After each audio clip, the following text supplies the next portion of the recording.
You know how sometimes a big question pops into your head and, well, the first thing you do is grab your phone and type it into a search bar? Oh, absolutely. Happens all the time. Well, today we're diving into a topic that's clearly on a lot of minds right now, Pope Francis. Hmm. We've been looking at what you've actually been searching for, the news headlines you're seeing, and the terms that are really spiking things like conclave, next pope, even specific names of potential successors. Right.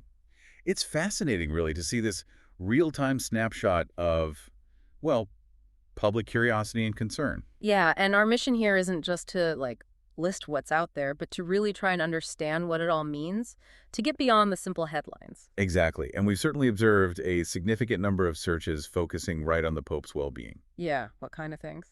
Queries like Pope Francis' death, or did the Pope die? Even just, is the Pope dead? They're appearing really frequently. Wow, very direct. Very direct.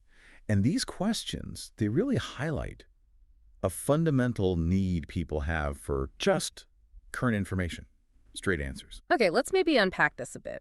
What really struck me looking at these first searches is just how immediate they are, how factual people want the answers to be. Hmm. You're not just asking about his health generally, it's that blunt, did he die question. Sometimes even with specific dates, right? Like Pope died 2025, or I saw, did the Pope die on Easter? Yes, exactly. That points to a real urgency, doesn't it?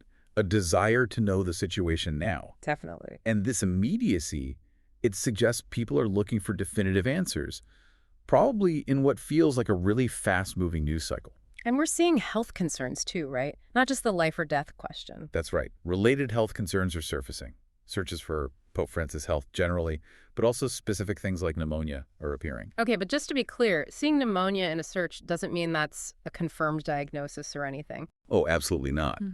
But it does show maybe a particular concern or rumor that's circulating, something people have heard and are checking. Gotcha. And really, at its core, the sheer number of searches for, is Pope Francis still alive, just underscores the central question on seemingly everyone's mind. And it's not just about right now, is it? I noticed a really specific interest in, the timing of things. Explain that. Well, queries like, when did Pope Francis die? What time did the Pope die? Even what day did Pope Francis die? They're really common.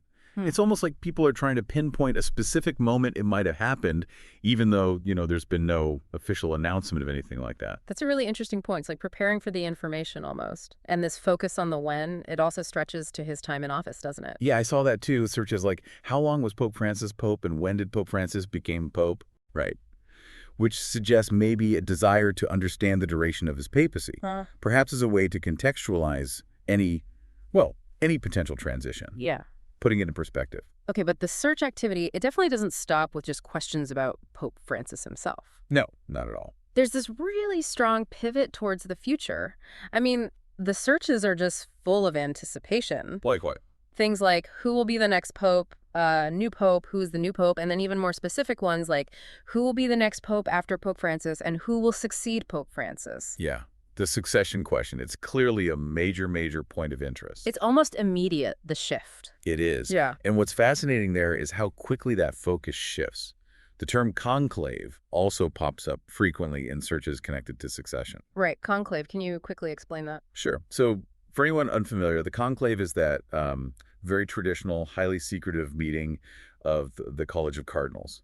They gather specifically to elect a new pope. Got it. And people are asking about the timing of that too.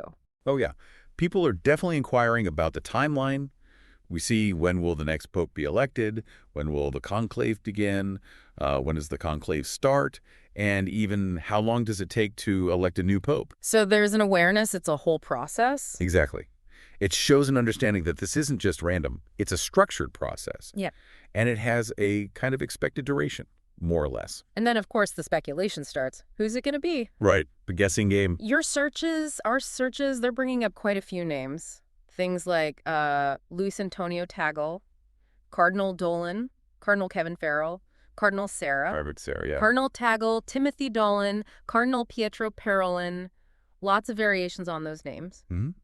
Those are indeed names that often circulate in these kinds of discussions about potential successors. The Papabili, as they're sometimes called. Right. The fact that they're appearing so much in searches probably reflects The media coverage people are seeing, expert opinions they've read or heard. And it's not just names, right? There are broader searches too. Yeah, we also see things like next pope candidates, or who is likely to be the next pope, or candidates for next pope. It shows a general interest in just who's in the running. What's the field look like? It really is like a global guessing game. I mean, we're even seeing searches like next pope odds, But who will replace Pope Francis. It suggests people are trying to figure out who the front runners might be. well, that's probably a natural human thing, isn't it? Yeah. Trying to predict the outcome of really big, significant events. True. And these odds, they often reflect a mix of things, perceived influence, maybe, Yeah. the standing of these individuals within the church hierarchy, things like that. Now, it's interesting you mentioned context before because there's also a bit of looking back happening in the searches. Ah, okay. How so? We're seeing searches for Pope John Paul II and Pope Benedict XVI. Right, his predecessors. Yeah, and specifically queries about Pope Benedict's death, too. When did Pope Benedict die, for instance? There's also the simple, who was the Pope before Pope Francis, and even the phrase, the two popes. Right, which could refer to the movie or the actual situation for a while there. Could be either. But it suggests people are trying to place Pope Francis within a kind of historical timeline, you know? Yes, I think if we connect this to the bigger picture, these searches really show an effort to understand the current papacy in relation to recent history.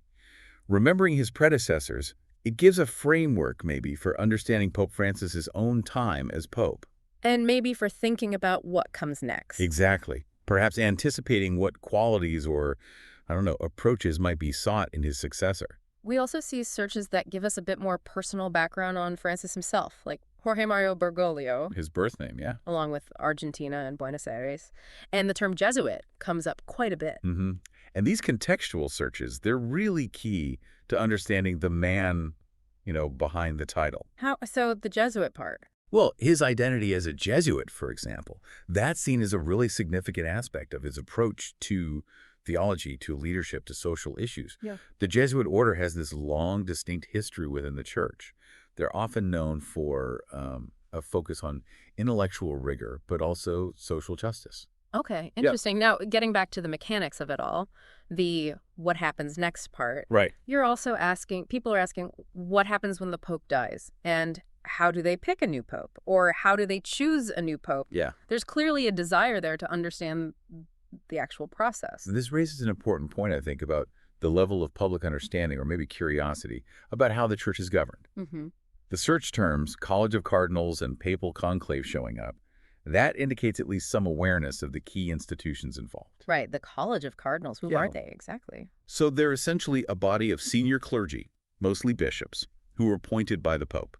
They serve as his main advisors, but crucially, they have the responsibility of electing his successor. That's their biggest role, arguably. And location seems to be on people's minds, too. Ah, interesting. Where? Well, obvious ones like Vatican, Vatican City, but also Casa Santa Marta. Where Pope Francis lives, yeah. Right. And Sistine Chapel, obviously important for the conclave, and St. Peter's Basilica. Makes sense. Those locations are just central to the Catholic Church, aren't they? They're the hubs of administration, worship, history, everything. So their prominence in searches makes sense. Absolutely. Especially in the context of a potential papal transition. That's where the action happens, so to speak. And naturally, news is a massive part of this whole picture. Oh, undoubtedly. I mean, the search queries are just packed with news outlets. Yeah. Generic ones like news, breaking news, but also specific ones, CNN, Vatican News, ABC News, BBC News, even outlets like National Catholic Register or Reuters, NAT, all the big ones. Mm-hmm. Fox News, CBS. Yeah, tons of them. And direct searches too, like Pope Francis News or even Papa Francisco News. The sheer volume of those news-related searches, it just underscores the huge global interest in Pope Francis, doesn't it? And the widespread reliance on media for any kind of updates. Totally. Now, some of the related figures and topics that pop up are quite interesting too. Oh, like what? Well, we see J.D. Vance meets Pope, and then related questions about his religion. Is J.D. Vance Catholic? Things like that. Okay. It just shows how these papal events can kind of intersect with broader political or public discourse, you know? Yes, encounters between the Pope and, well, public figures often generate that kind of interest and maybe speculation. It highlights the Pope's role on the world stage beyond just the church. We also see a few other names like Peter Turkson, Jonathan Pryce. Probably from the Two Popes movie again. Likely. And the really intriguing search term, the last pope. Hmm. That one likely connects to various sort of interpretations and prophecies throughout history. It reflects maybe a more esoteric kind of curiosity surrounding the papacy sometimes. Nostradamus predictions, things like that. Right. We also see a more personal interest in Pope Francis himself. People searching for Pope Francis His quotes, teachings, yeah. his age, Pope Francis' age, even Pope Francis' net worth, which is always a strange one for a pope. Always comes up, yeah. Questions about his last appearance or last words. And then the rather somber query, where will Pope Francis be buried? These personal searches, they reveal that, well, natural human curiosity about the individual, don't they? The person holding this really significant office, people are interested in his life, his words, and, yeah, the details surrounding his eventual passing, including those traditions of papal burial. And finally, there are just broader terms floating around, things like popes, pope history, Catholic Church. General interest? Yeah, and a lot of very direct, almost informal queries, just Pope dead or Pope dies, Pope passed away. Very blunt. Yeah, plus loads of variations and misspellings, Pope Francis, Pope Phronosis. It's a real mix of formal and informal ways of asking. And that wide array, I think it demonstrates both things simultaneously. That general, enduring interest in the institution of the papacy itself, and also a very immediate, almost urgent need for up-to-the-minute information, however you phrase the question. Okay. So taking all of this in, this whole stream of searches and questions, what are the main takeaways from this deep dive? What does it really tell us? Well, I think it really seems to boil down to a few core areas of intense interest. Okay. First, there's that very direct concern about Pope Francis's current status. Just, is he okay? Is he alive? Right. The fundamental question. Second, if a transition were to happen, people are very focused on the timing of that event. When did it or when might it occur? The when. Got it. Third, there's a real curiosity about the intricate process of selecting a new pope, particularly that whole mechanism of the conclave. How does it actually work? And finally, maybe most prominently in some ways, there's just widespread speculation about who the potential successors might be. Who's next? The who. So status, timing, process, and successors. That's a very accurate summary, I think. These search trends, they offer this fascinating glimpse into the global consciousness, Yeah. really, surrounding such a pivotal figure and, frankly, a pivotal institution. Yeah. It reveals, I think, a desire for clear information, definitely an awareness or at least curiosity about the established procedures, and just that natural human interest in what the future might hold for the Catholic Church. It truly is a snapshot of a world watching and waiting and wondering. So maybe a final thought for everyone listening. As you continue to see headlines or maybe even type more questions into that search bar yourself, perhaps consider the immense historical weight, and the worldwide implications of selecting a new leader for over 1 billion people. It's huge. It's this ancient process unfolding right here in our very modern, very connected world. Hopefully this deep dive has given everyone a bit of a clearer lens, maybe, through which to view any future developments.